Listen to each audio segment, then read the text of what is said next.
ॐ नमः सिद्धेभ्यः।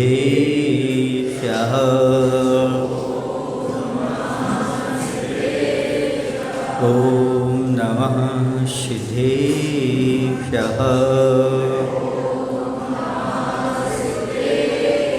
नमः श्रीवर्धमानाय निर्धूतकलिलात्मने सालोकानां त्रिलोकानां यद्विद्या दर्पणायते यद्विद्या दर्पणायते। बोलिए अहिंसा परमो धर्म की। देवादेव मूलनायक श्री शंभुनाथ भगवान की। आचार्य कुंद कुंद महाराज की। आचार्य गुरुदेव भगवान श्री विद्यासागर जी महाराज की।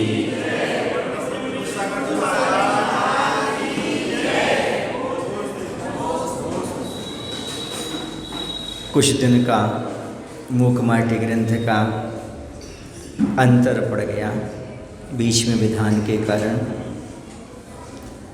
अपन स्वाध्याय कर रहे थे पृष्ठ नंबर 152 पर और करुण रस की बात चल रही थी। माँ प्रकृति से उत्पन्न करुणा की पीड़ा लेखनी के वक्तव्य को सुनकर भी शिल्पी प्रभावित नहीं हुआ। वह कोई चेष्टा न करता हुआ खड़ा रहा। लगता है उसने करुणा रस को भी स्वीकार नहीं किया। करुणा रस को भी उसने स्वीकारा नहीं। करुणा का प्रभाव उसके मन पर कुछ भी नहीं पड़ा। यह स्थिति देख इतनी बाल की खाल तो मत निकालो। अब आगे कौन कहता है, कैसा कहता है, किस रूप में कहता है, तो बात करते हैं। शिल्पी को स्तब्ध देख क्या करुणा की पालरी भी हल्की पड़ी। इतनी बाल की खाल तो मत निकालो, कहती कहती करुणा रो पड़ी। अब यह स्थिति देख कर के जब करुणा का कोई प्रभाव नहीं पड़ा करुण रस का, तो करुणा कहती है इतनी बाल की खाल तो मत निकालो, अर्थात ज़्यादा सूक्ष्म दृष्टि से परीक्षा मत करो, कहती हुई करुणा रो पड़ी। बाल की खाल निकालना माने बहुत सूक्ष्म दृष्टि से किसी को परखना, किसी की परीक्षा लेना, अंदर तक पहुंच जाना। तो उसने ये कहा और करुणा रो पड़ी ऐसी कहती कहती कि भैया आप कम से कम बाल की खाल तो मत निकालो। ऐसे कहते हुए करुणा रो रही है। अब इस पर शिल्पी क्या कहता है तो सुनिएगा। करुणा के बारे में भी, करुणा कहाँ पर उपयोगी और कहाँ पर नहीं, इसकी बात भी कह देते हैं। इस पर शिल्पी कहता है रोना करुणा का स्वभाव नहीं। बिना रोए करुणा का प्रयोग भी संभव नहीं। करुणा का होना और करुणा का करना, इन दोनों में अंतर है, तथापि इतनी अति अच्छी नहीं लगती। अति सर्वत्र वर्जित। आप सूत्र पढ़ करके आए हैं। यह बात अच्छी तरह से आपको मालूम है, किसी भी चीज़ की अच्छी ठीक नहीं होती। तो यहाँ पर कह रहे रोना करुणा का स्वभाव नहीं है, और रोना वैसे ही आत्मा का स्वभाव नहीं है। ये बात अलग है कि करुणा जब प्रकट होती है तो आंखें भीग ही जाती हैं। मैं मानता हूँ कि मन में करुणा करने का भाव होना और दूसरों पर करुणा करना, दोनों में बड़ा अंतर होता है। देखो, करुणा करना आत्मा का स्वभाव तो नहीं है, लेकिन जब भी मतलब रोना आत्मा का स्वभाव तो नहीं है, लेकिन करुणा तो आत्मा का स्वभाव है। और जब भी करुणा की अभिव्यक्ति करेंगी तब आँखों से आंसू तो आ ही जाते हैं।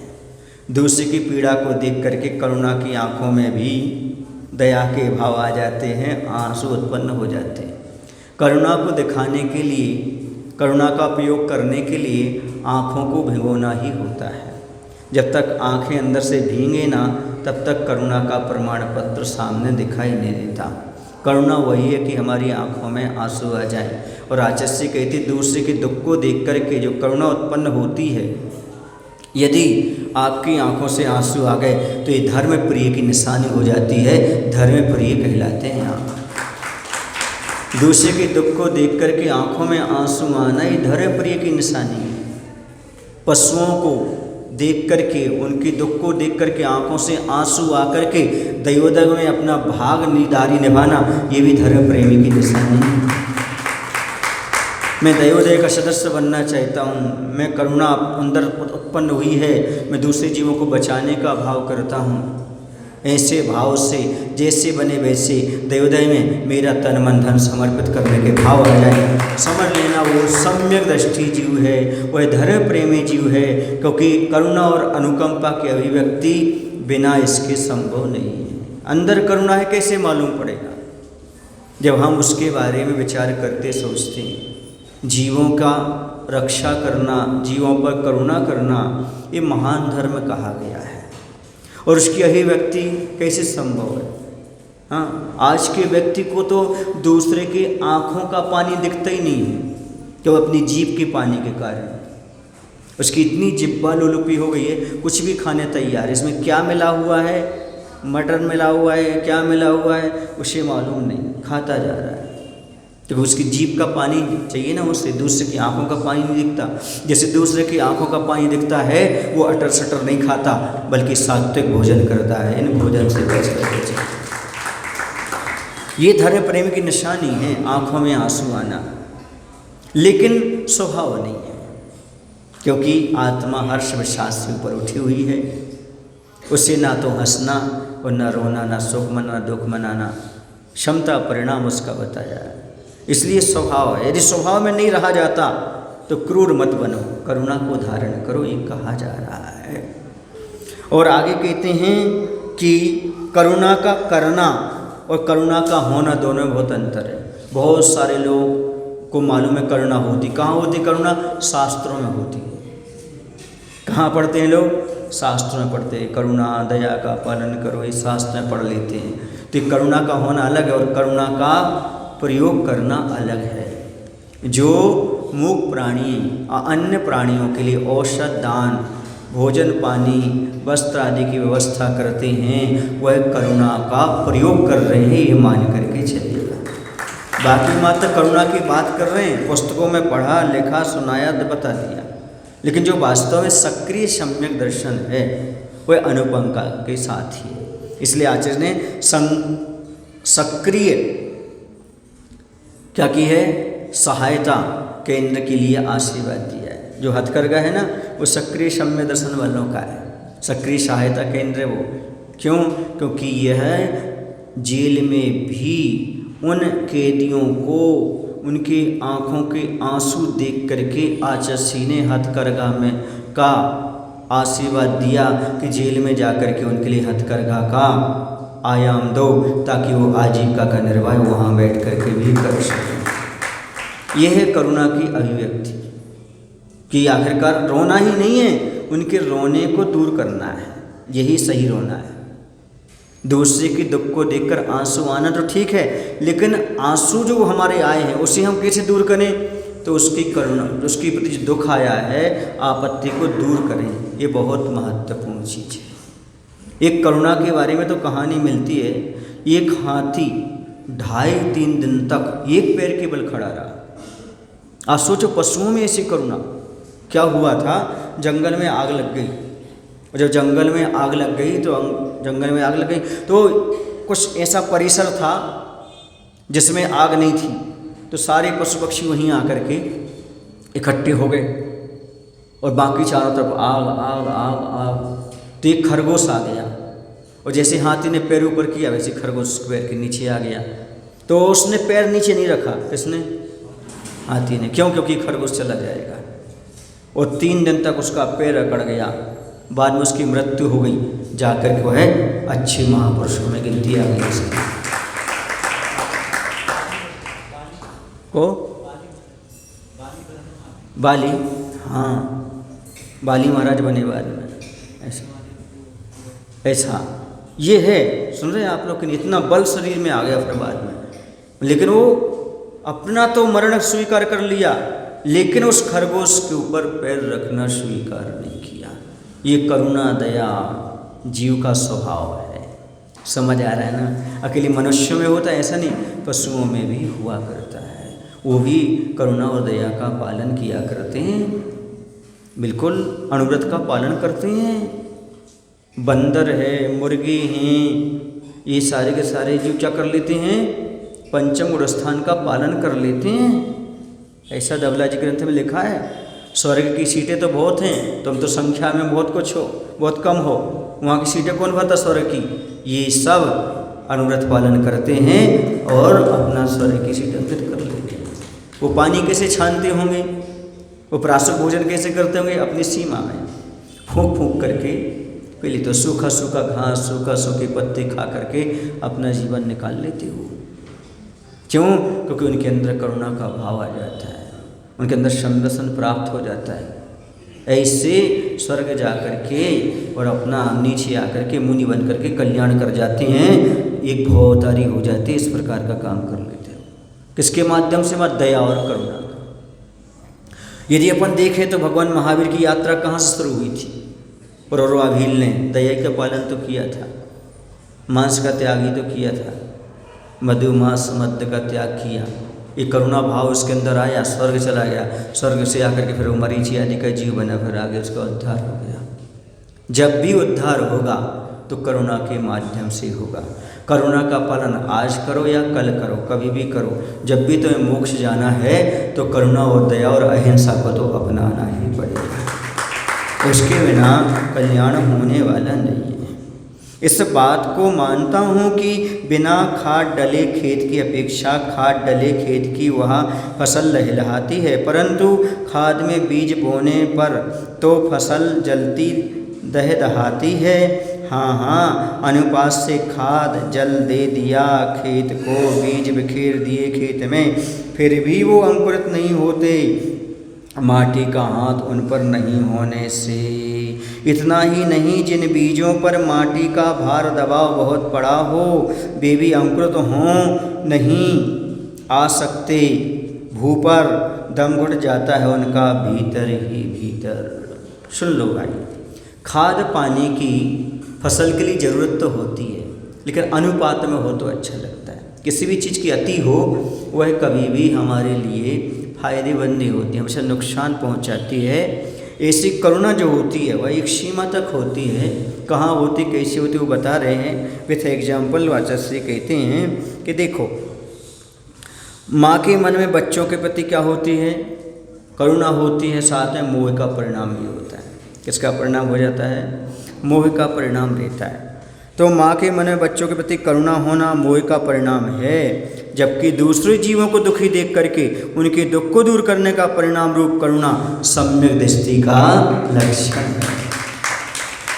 ऐसे एक बार हम प्रवचन कर रहे थे करेली नगर में, तो सब प्रकार के लोग वहाँ भी बैठते थे, जैसे आपके यहाँ स्वाध्याय बैठते ना, सब प्रकार की अपनी अपनी मान्यताएं लेकर के और बैठे हुए थे। तो एक सज्जन ने कहा कि आप दया करुणा की बात कर रहे हैं महाराज जी, लेकिन यदि किसी गाय के पैर में, गौशाला में गाय के पैर में कीड़े पड़ जाएं, यदि हम उसको दूर करते हैं तो इतने सारे जीव मरेंगे, हिंसा होगी, और आप कह रहे हैं कि गौशाला में दया और अहिंसा और करुणा का पालन होगा। हमने कहा ये बात तो आपने सोच ली, लेकिन ऐसा हो ना, भगवान ना करे, यदि हो गया तो मैं कहता हूँ क्या करोगे? बोले क्या हो गया? हमने कहा मान लो आपके बेटे के पैर में कीड़े पड़ गए तो आप क्या करोगे? दवाई कराओगे कि बेटे को चले जाने दोगे? क्यों दया पालना, आपको अहिंसा पालना है। फिर तो सारे डॉक्टर दुनिया में जितने वो सब पापी हैं, सब नरक चले जाएंगे, ऐसा कहोगे आप तो। बोलो ना। फिर हमने उनको समझाया, यदि आप अपने बेटे के पैर में कड़े कीड़े को अलग करवाते हो तो ये मोह है, इससे आपको पाप का बंधी होगा। लेकिन जिस गाय से आपका कोई संबंध नहीं है, कोई मोह नहीं है, कोई राग नहीं है, ये उस गाय की सेवा करते हो तो आपको पाप नहीं लगेगा, वो दया और करुणा है। क्यों? क्योंकि दया अलग चीज़ है और राग अलग चीज़ है। ये दया करुणा जो है वो पारिणामिक भाव है, और मोह राग आदि ये औदिक भाव हैं। दोनों में बहुत अंतर होता है। कर्म का बंध और कर्म की नजरा भावों पर आधारित हुआ करती है। समझ आ रहा है आपको? इसलिए कभी मत सोचना, कभी विचार मत करना कि इस प्रकार का इतना गोबर होगा गौशाला में, इतना ये गाय होंगे, ऐसा होगा वैसा होगा, तो क्या करेंगे? तो क्या बचपन से आप अपने बच्चे की गंदगी साफ नहीं करते हो क्या? वो तो मोह बस करते हो आप, वो तो आप करुणा बस कर रहे हो। ये तो एक प्रकार से कहना चाहिए पाप का बंध करा सकता है, लेकिन वो हमेशा पुण्य का बंध ही कराएगा। यदि आप वहाँ पर सेवा भाव से करते हो तो उसका उद्देश्य ही अलग हो जाता है। हमारा उससे कोई लेना देना नहीं है, लेकिन वो दुखी है, उसके दुख को दूर करने का भाव है। डॉक्टर मात्र पैसे के लिए करता है, अलग चीज़ है, लेकिन यदि वह थोड़ा धर्म समझ के करता है तो उसका अलग परिणाम मिलता है, अलग फल मिलता है, अलग भाव रहते उसके। इसी प्रकार से यहाँ पर कहा जा रहा है कि माँ अपने बच्चे के लिए रोती है तो मोह है, लेकिन यदि आप किसी दूसरे जिससे संबंध है उसके लिए रोते हैं तो यह आपका धर्म है, ये मान करके चलिएगा। यह बात मैं भी समझता हूँ कि करुणा छोड़ने योग्य नहीं, अपितु मोक्ष मार्ग के लिए भी ग्रहण करने योग्य है। मोक्ष मार्ग में भी करुणा की बहुत ज़रूरत है, वह छोड़ने योग्य नहीं है। इसकी अपनी सीमा भी है, लेकिन करुणा की क्या है, एक अपनी सीमा है। कुछ लोग कहते ना महाराज जी आप यहाँ से जाओगे तो हम लोगों को तकलीफ होगी तो आपको दोष लगेगा, क्योंकि हम लोग रोएंगे, कष्ट होगा। लेकिन मोक्ष मार्ग में करुणा की क्या होती है, एक सीमा होती है। यदि हम दूसरी जगह से नहीं आते तो आपका भला होता क्या? और यदि हम जा रहे तो आपके लिए जा रहे हैं, आप मतलब श्रावक, आए हैं तो श्रावक के लिए, और जाते हैं तो श्रावक के लिए। इसलिए हमें कोई दोष नहीं लगता, क्योंकि सबके कल्याण के भाव रहते हैं। समझ में आ रहा आपको? हैं? हम भी स्वार्थी हैं, 100 का अर्थ सिद्ध करने के लिए तो बैठे हैं, स्वयं कल्याण करने बैठे हैं, पर का कल्याण हो जाए तो हो जाता है। ये बात अलग है, तुम्हारा भी स्वार्थ में परमार्थ जुड़ा है और हमारे स्वार्थ में भी परमार्थ जुड़ा है, सबके भले के भाव रहते हैं। इसे स्वार्थ नहीं कहते, स्वार्थ उसे कहते हैं जिसमें हमारा ही भला हम सोचें। स्वार्थ ही नहीं है, ये तो परमार्थ है। क्या साधु हमारे नगर में रहें, रुकें, धरें, प्रभाव ना हो, सब कुछ ये परमार्थ, इसे स्वार्थ नहीं कह सकते। स्वार्थ से कहते नहीं हमारे ही महाराज हैं, हमारे ही घर में यहाँ रहो, हमारे यहाँ ही रहें, हमारी बात माने, ये स्वार्थ हो गया। लेकिन ये सबके भले की है तो ये परमार्थ है, इसमें कोई दोष नहीं होता। तो यहाँ पर कह रहे हैं, उदाहरण खाद का दे रहे हैं। समझना चाहो तो उदाहरण से समझ सकते हो। खेत में खाद डालने पर बीज को ताकत मिलती है और अच्छी फसल भी पैदा होती, किंतु खाद में ही बीज डाल दे तो बीज ही जल जाएगा। थोड़ी बहुत डाल दो मात्रा में, ठीक है, वही डाल दो तो जल जाएगा। यदि बीज धरती के ऊपर ही ऊपर हो, अंकुरित नहीं होगा, और जब तक उसके ऊपर मिट्टी ना डाली जाए तब तक वह है। किंतु यदि ज़्यादा मिट्टी डाल दी जाए तो बीज भी दम तोड़ देता है, भीतर नष्ट हो जाता है। अर्थात अति सर्वत्र वर्जित, सभी जगह अति का त्याग होना चाहिए। इस प्रकार करुणा में भी अति ना हो, उसकी मर्यादा को समझना अनिवार्य है। उसकी मर्यादा को भी आप समझने का प्रयास करिएगा। क्या अर्थ हुआ? अर्थ ये हुआ कि करुणा है नहीं, करुणा की अपनी उपादेयता है, अपनी सीमा, फिर भी करुणा की सही स्थिति समझना चाहिए। जैसे बीज खेत में डाला, उसके लिए खाद पानी देना जरूरी है, तभी फसल अच्छी बढ़ेगी, उस बीज को बल मिलेगा। लेकिन यदि तुमने खाद के अंदर ही बीज डाल दिया तो बीज तो सड़ जाएगा, खर जाएगा, समाप्त हो जाएगा। और यदि मिट्टी ना डालें तो भी काम नहीं चलेगा, और मिट्टी में इतना दबा दिया तो अंदर वह उसका दम घुट जाएगा। इसी प्रकार करुणा की स्थिति है, करुणा करने से बल मिलता है, आदमी आगे बढ़ता है। लेकिन इतनी करुणा भी नहीं करना चाहिए, इतने भी नहीं रोना चाहिए स्वयं को आत्म ध्यान हो जाए और अपना धर्म ध्यान छूट जाए। इसलिए करुणा की अपनी एक सीमा होती है, सीमा पर ही वह धर्म ध्यान कहलाता है, सीमा तक ही धर्म ध्यान कहलाता है। कुछ लोग कहते हैं महाराज हमारे परिवार में कोई अनहोनी घटना घट जाती है तो बुरा तो लगता है, पर धर्म कहता है ज़्यादा नहीं रोना चाहिए। हम ज़्यादा रोना भी नहीं चाहते, पर लोक लार देखना पड़ती है। लोग क्या कहेंगे, इन्हें तो दुखी नहीं होता है, तो इतने खुश हो गए, इतने तो ऐसे हो गए, वैसे हो गए।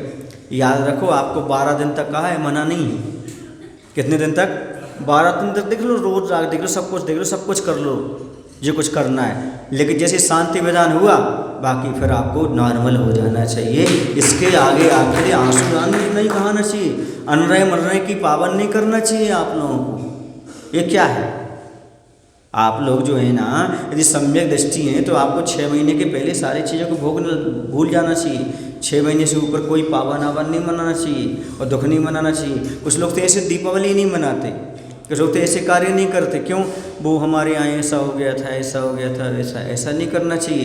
क्योंकि भगवान का मोक्ष कल्याणक है। इससे उसका क्या तात्पर्य है? हम तो मोक्ष कल्याण कर रहे हैं, भगवान की पूजन आदि कर रहे हैं, अभिषेक आदि कर रहे हैं, दीप प्रज्वलन कर रहे हैं। उसमें किसी की मृत्यु का और शोक का और उसका क्या लेना देना है? ये बना करके बैठ जाते हैं। खाना पीना नहीं छोड़ेंगे, दुकान नहीं छोड़ेंगे, कमाना नहीं छोड़ेंगे। क्या छोड़ देंगे? इसमें लोग लाज दिख रही थी, धर्म करने में लोग लाज दिख रही थी हमारे लिए, और पैसा कमाने में नहीं। दुकान 30 दिन से खुल जाती है, उसमें आपको शर्म आना चाहिए। मतलब शब्द अच्छा नहीं बोल रहा हूँ, उसमें आपको लोग लाज आना चाहिए। क्या आना चाहिए? कि भैया मैं अभी 30 दिन ही तो हुआ है और हम दुकान खोल रहे हैं। आपको मंदिर आने में संकोच हो जाता है, आपको धार्मिक अनुष्ठान में 1.25 महीने तक नहीं करते हो, और पाप के कार्य 1.25 दिन नहीं लगता आपको करने में।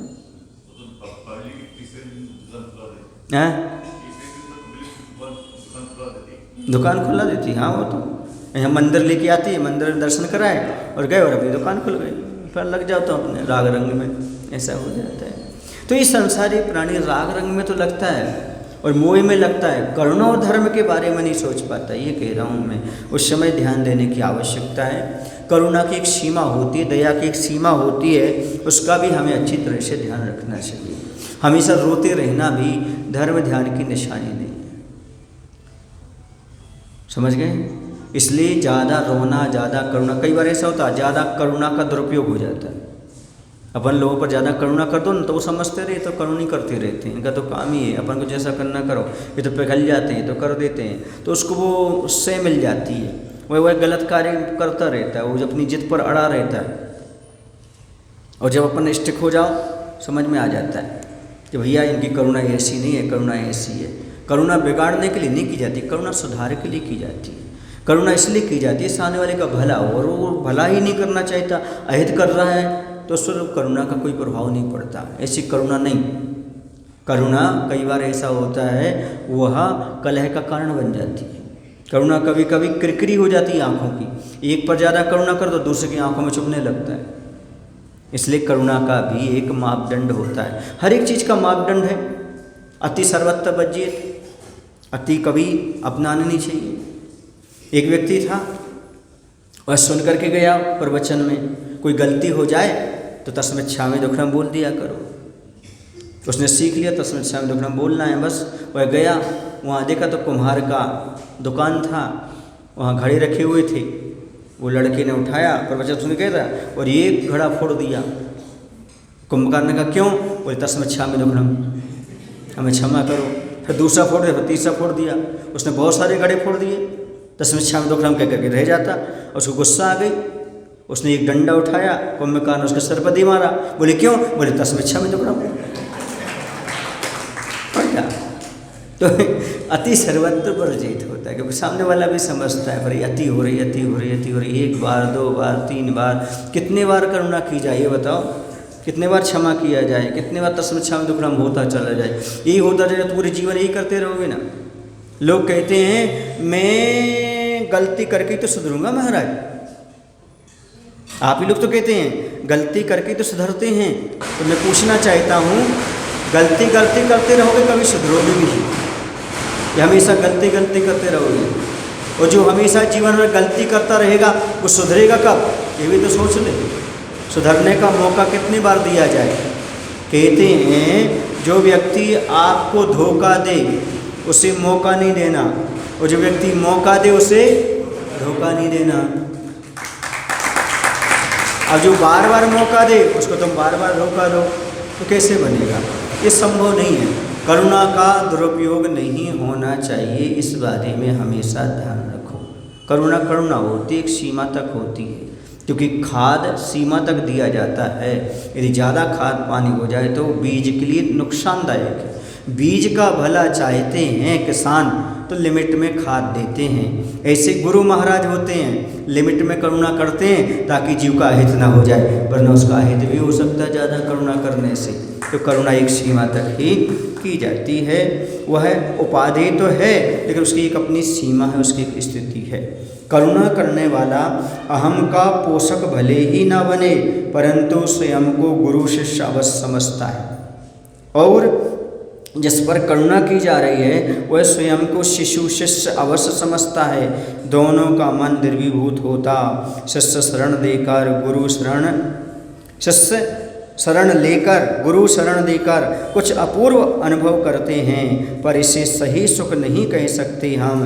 दुख मिटने का और सुख मिलने का द्वार खुला अवश्य, फिर भी ये दोनों दुख को भूल जाते हैं इस घड़ी में।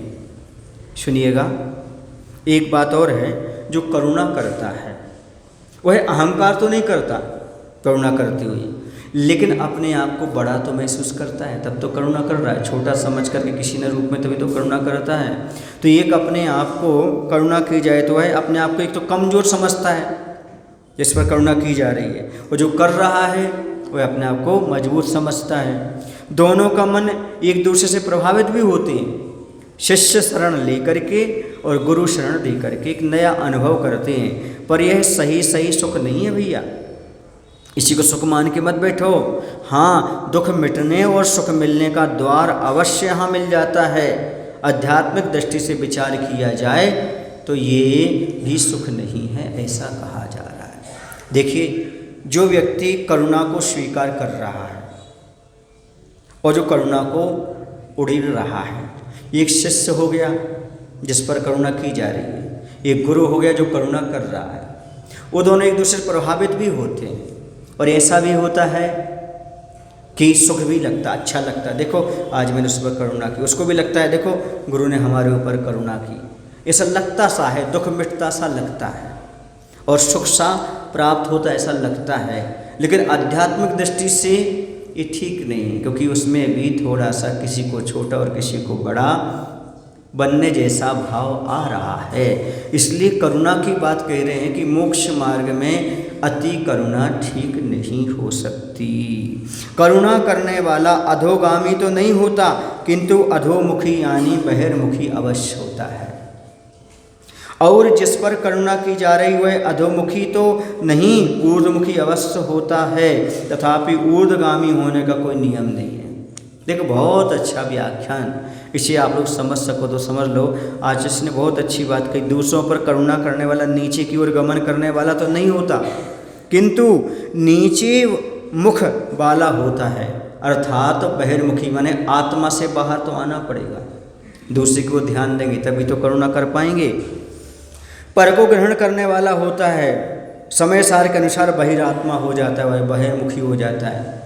जल्प मात्र बहिरापा, बोले मात्र तो बाहर से आत्मा से बाहर आए तो वही बहिर्मुखी हो गए। और जिस पर करुणा की जाती है उसका मुख नीचे से ऊपर को हो, यानी नीच गतियों में तो नहीं जाता, उच्च पर्यायों में जाता है, लेकिन वह ऊर्ध्वगामी अर्थात सिद्ध सदा में नहीं जा सकता, ये भी पक्का है। बात समझ में आई? बात ये कहना चाह रहे हैं जो करुणा कर रहे हैं वह गलत तो नहीं कर रहे, उनका पतन तो नहीं है करुणा करने पर, सुन रहे हैं आप लोग, लेकिन आत्मा से बाहर जरूर आ रहे हैं, क्योंकि सोप योग में उनको आना पड़ेगा तभी वह करुणा कर पाएंगे।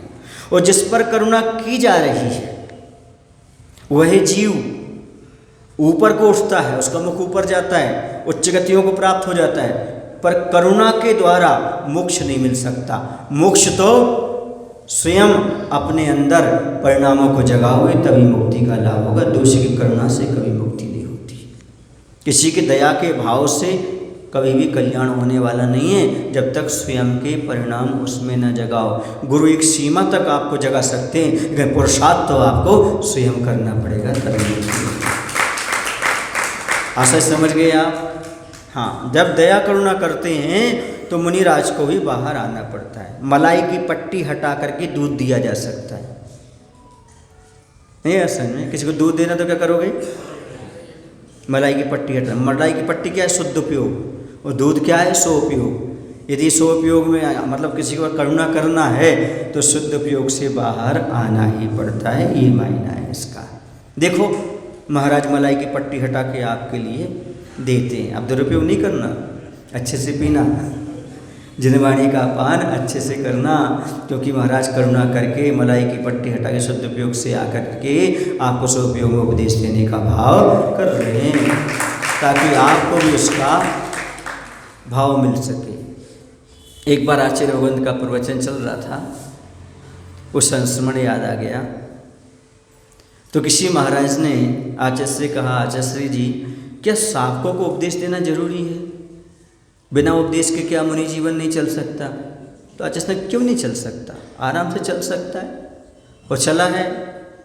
बाहुबली भगवान तो आहार भी नहीं किए, बोले भी नहीं, कुछ भी नहीं किया, अपना कल्याण कर गए हैं, 1 वर्ष तक रहे, फिर भी क्यों नहीं चल सकता? लेकिन ध्यान रखो, यदि अपने पास दूध है, मलाई की पट्टी पड़ी है, अपन तो मलाई की पट्टी खा ही रहे हैं, लेकिन बीच में मतलब मलाई की पट्टी मतलब शुद्ध उपयोग, वो भी मलाई की पट्टी खा ही रहे हैं, लेकिन बेचारे गृहस्थों को दूध का भी स्वाद नहीं मालूम, वो छाछ पी करके घूम रहे हैं, पानी पी कर घूम रहे हैं, उन्हें कम से कम 100 उपयोग रूपी दूध तो पिला दो, ताकि उनके शुद्ध उपयोग की भावना बन सके, वो भी अपना कल्याण कर सके। इसलिए भी उपदेश देना जरूरी है, ताकि वो भी मुनि धर्म से परिचित हो सकें, वही मुनिचर्या को जान सकें, वह भी अपने शावक का क्या बोध है, क्या कर्तव्य, उसे भी जान सकें।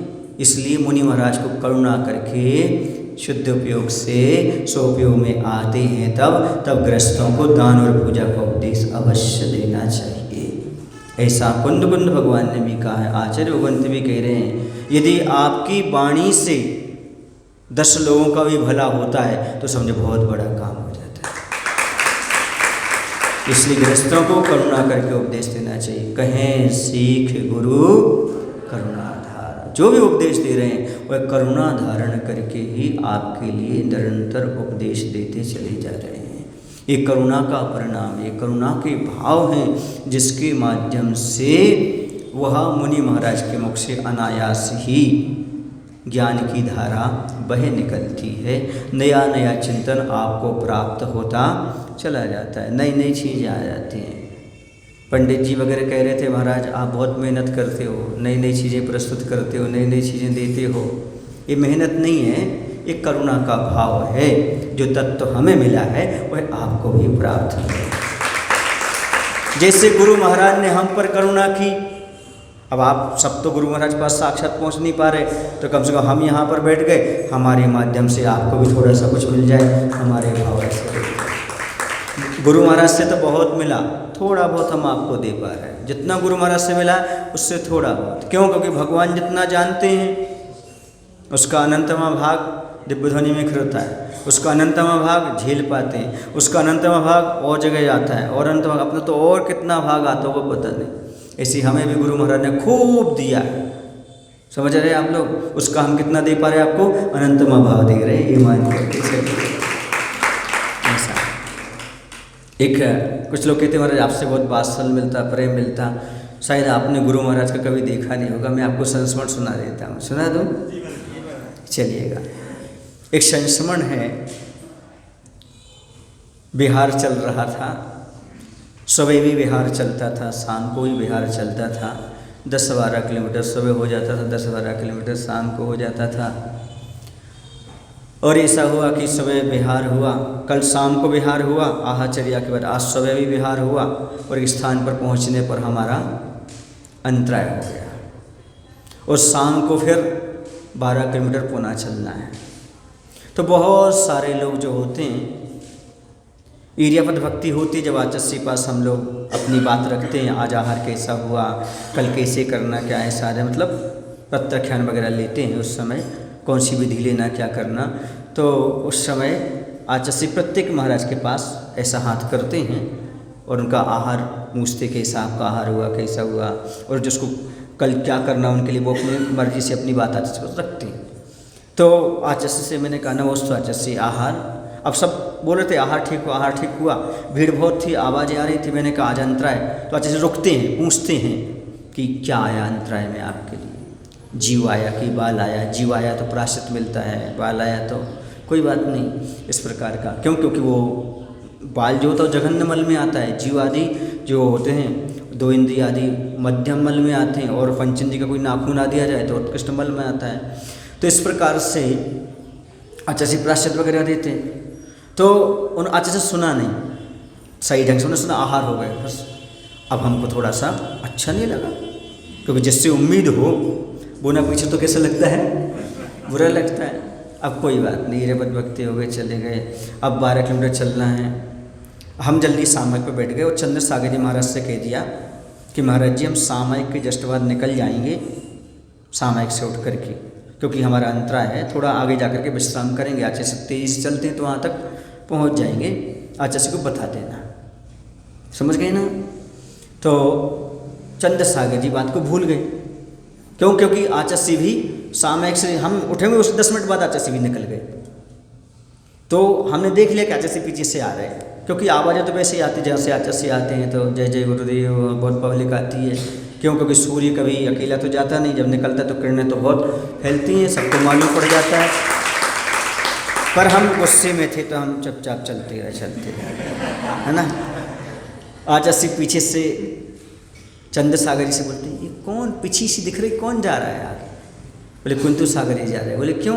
बोले वो हमको बता गए थे कि आचार्य को बता देना हमारा अंतराय है। आचार्य ने एक तो पूछा भी नहीं कि अंतराय और 12 किलोमीटर चलना भी है। अच्छा ऐसा हो गया, अच्छा अंतराय हो गया, क्या करूं, इतनी सारी भीड़ रहती ना।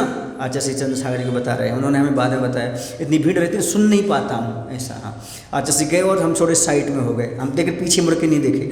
आचार्य ने जाकर के सीधे हमारे कंधे पर हाथ पटका, क्यों कुंथू कैसी है गाड़ी। आचार्य को क्या बोलते हैं? रत्नों से भरी हुई गाड़ी। शरीर को क्या बोलते हैं? शरीर गाड़ी है जिसमें रत्नातर रूपी रत्न भरे। क्या भरे? इसमें रत्न भरे। कैसी है गाड़ी? हमने कहा अब तो चार्ज हो गई, ऐसे पहले ही कर देते दुकान नहीं थी। अब तो बैटरी चार्ज हो गई। हाँ, तो आचार्य बोलते हैं अच्छा बैटरी चार्ज हो गई है, फिर भी कैसी है गाड़ी? हमने कहा आपकी कंपनी है, लूना है तो क्या हो गई,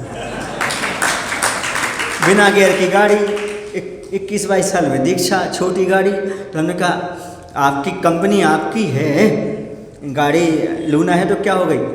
तो वो आचार्य बोलते मैंने सोच समझ के दी है, ऐसी थोड़ी दी है।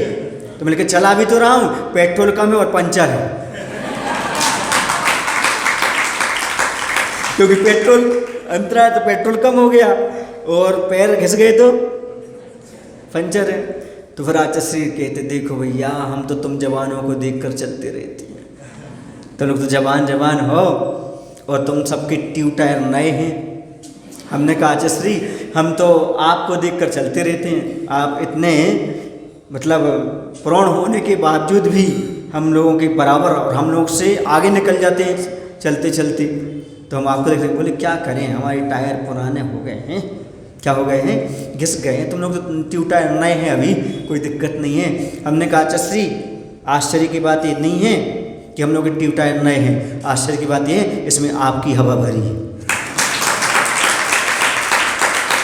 आपने जो अध्यात्म की हवा भरी है, जो आपने तत्व ज्ञान की हवा भरी, वो है जो आज अंतराय में और छाले में भी ऐसे व्यवहार करते चले जाते हैं। ये उसका कर्म है। फिर आचार्य बोलते नीचे देख के चलो। क्या कहते हैं? हम तो नीचे देख कर तो चल रहे हैं, आपको अपनी प्रशंसा नहीं सुना तो मत सुनो, पर हमारी बेइज्जती खराब तो मत करो। जब उन्हें अपनी प्रशंसा नहीं सुनना होती ना तो विषय टालने लगती। क्या करने लगते हैं? तो क्या बोले? नीचे देख करके चलो। हमने कहा देख के तो चल रहे हैं हम, समझ गए ना। तो ये है आचार्य का वात्सल्य, किसी भी शिष्य के प्रति कम नहीं होता। यदि कहीं सावकों के कारण सुन ना पाए तो बाद में जाकर के वात्सल्य की पूर्ति करेंगे। ऐसा आपको सुनकर कैसे लग रहा है? हाँ, कुछ लोग तो ये कहते थे संघ में जब थे वो सारे ब्रह्मचारी हमारे, जब हमें आचार्य वात्सल्य देते तो लोग ये कहते थे हमें आपको देख के ईर्ष्या होती है। क्यों?